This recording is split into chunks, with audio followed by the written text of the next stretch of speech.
Promotional లో ఒక stunt ఖచ్చితంగా ప్రొడ్యూసర్ ప్లాన్ ఇదంతా. నోవటెల్లో అక్కడ వాళ్ళు ఎదురు కూర్చుంటున్నా గానీ పట్టించుకొని అంత సెక్యూరిటీ లేకుండా ఉందా నోవటెల్లో? బాడీ గార్డ్ లో 40 మంది ఉంటారు ఈజీగా, వాళ్ళు ఎందుకు కంట్రోల్ చేయలేరు? కాకపోతే ఇదంతా చూస్తుంటే వచ్చిన వాళ్ళందరినీ బకరాలు చేసినట్టు నాకైతే అనిపించింది. అభిమానులు మటుకు చాలా తీవ్రంగా వ్యతిరేకించారు. కర్ణాటక నుంచి కూడా 500 కార్లలో అభిమానులు తరలి వచ్చారు, వాళ్ళు కూడా నిరాశపరిచారు. కర్ణాటక మనకి అన్నదమ్ములు లాంటి వాళ్ళు మొత్తం అన్ని పగలగొట్టడం కూడా జరిగింది. శ్రేయస్ మీడియా అని ఇప్పుడు నోవటెల్ మొత్తం ఎక్విప్మెంట్ అయితే పగిలింది, మరి కోపం వచ్చినప్పుడు పగలగొట్టరా? ఆ మాత్రం కోపం లేకపోతే అది ఎన్టీఆర్ అభిమాని కాదు.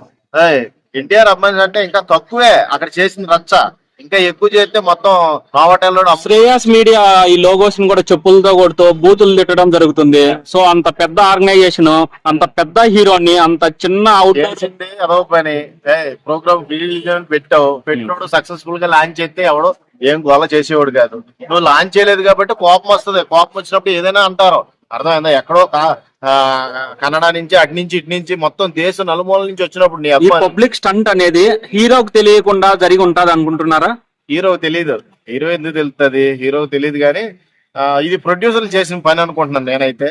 మరి ఆయన అయితే లైవ్ లోకి వచ్చి చెప్పాడు, ఇలాగా నా అభిమానులు నిరాశపడ్డారని నాకు తెలిసింది, దీన్ని క్షమించాలి.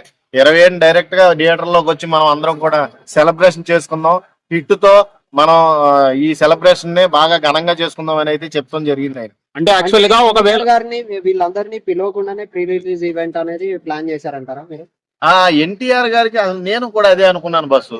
ఎన్టీఆర్ గారికి తెలిస్తే ఆయన అభిమానులు ఒకటే 2 విషయాలు గమనించాలి ఇక్కడ. లాస్ట్ టైం కూడా 3 అభిమానులు చనిపోయారు, ఆ ఉద్దేశంతో క్యాన్సిల్ చేయవలసి వచ్చిందా లేకపోతే క్రౌడ్ ఎక్కువ అయిపోయిందనా? క్రౌడ్ ఏమీ ఎక్కువ అవ్వలేదు. అలాంటప్పుడు ఎక్కువ అవుతుంది అనుకున్నప్పుడు ఏ స్టేడియంలోనూ పెట్టుకుంటే సరిపోయేది, ఈవెంట్ సక్సెస్ఫుల్ అయ్యేది కదా. ఇదంతా కూడా నాకు ఒక రకంగా అనిపిస్తుంది, 2 సంవత్సరాల తర్వాత వస్తుంది దేవరా. ఇదంతా మనం ప్రమోషన్ చేయకపోతే ఇప్పుడు యూట్యూబ్ లో ఈ టాపిక్ నడవాలి కదా, గట్టిగా నడిస్తే ప్రమోషన్ అవుతుంది. ప్రొడ్యూసర్లు ఏమన్నా చేసిన ప్లానా అన్నదే ఒక కోణంలో ఆలోచిస్తే అలాగే అనిపిస్తుంది నాకైతే. స్టంట్ లాగా ఒక రకంగా మీరు అన్నట్టు ప్రొడ్యూసర్ ప్లానింగ్ అయితే ఇలాంటి కార్యక్రమం, ఇలాంటి ఒక రచ్చ జరగడం వల్ల ఫ్యాన్స్ అనే వాళ్ళు హట్ అవుతారు. రేపటి సినిమాకి హట్ అవుతుందండి. 2 డోర్లు పగిలినాయి, 4 కుర్చీలు పగిలినాయి, అక్కడ చాలా ఎక్విప్మెంట్ అయితే నాశనం అయింది. అంటే ఒకవేళ క్యాన్సల్ అయినా కానీ ఈ రకంగా ప్రమోషన్ అయిందని మీరు అనుకోవచ్చు? ప్రమోషన్ స్టంటే కదా అది, ప్రమోషన్ స్టంట్ అనట్లేదు. సో సక్సెస్ అయితే ఎంత క్రేజ్ వచ్చేదో. ఆల్రెడీ 2 ట్రేజర్లతోనే సక్సెస్ అయింది, 2 ట్రైలర్లు రిలీజ్ అయినప్పుడే సక్సెస్ అయింది దేవరా. కానీ ఈ ప్రీ రిలీజ్ ఈవెంట్ కూడా జరిగితే ఇంకా బాగా సక్సెస్ అయ్యేది. కానీ అందరు ఏమంటున్నారు, కొంతమంది ఏమంటున్నారు అంటే క్యాన్సల్ అయినా కానీ సక్సెస్ అయితే ఎంత బజ్ వస్తుందో అంత బజ్ వచ్చేసింది అని అంటున్నారు. మనం ఎక్స్పెక్ట్ చేయొచ్చు. ఎంతమంది జనం ఉన్నారు అక్కడ, అసలు ఎక్కడెక్కడి నుంచో. ఒక ఆయన అయితే ఏకంగా 10-20 కార్లు వచ్చారంట జనం. ఎక్కడి నుంచో వచ్చాం మేము, ఇలా జరగకపోవడానికి కారణం ఏంటని స్టేజ్ మీడియాని నిలదీశారు. స్టేజ్ మీడియా వాళ్ళు కొంతమంది ఉంటారు కదా, కొద్దిగా హెడ్ అన్న అక్కడికి వెళ్ళడానికి, ఆ ఈవెంట్ కి వెళ్ళడానికి కొంతమంది ప్రీ రిలీజ్ ఈవెంట్ పాస్ లను కూడా 2000, 3000 బ్లాక్ లో అమ్మారు. అనిపిస్తుంది అంటే కొంతమంది ఏమో 2000, 3000 అభిమానంతో కొనుక్కొని లోపలికి వెళ్ళారు, కొంతమంది అసలు కొనకుండానే వెళ్ళారు. చాలా మంది కొనలేదు పాస్లు. యాక్చువల్లీ ఫ్రీగా ఇచ్చిన పాస్లు అవి. సినిమాకి అయితే డబ్బులు పెట్టారు, ఫ్రీగా ఇచ్చిన పాస్లకు కూడా 3000 పెట్టారంటే ఎన్టీఆర్ గారి క్రేజ్ ఏంటి అని మీరు అనుకుంటున్నారు?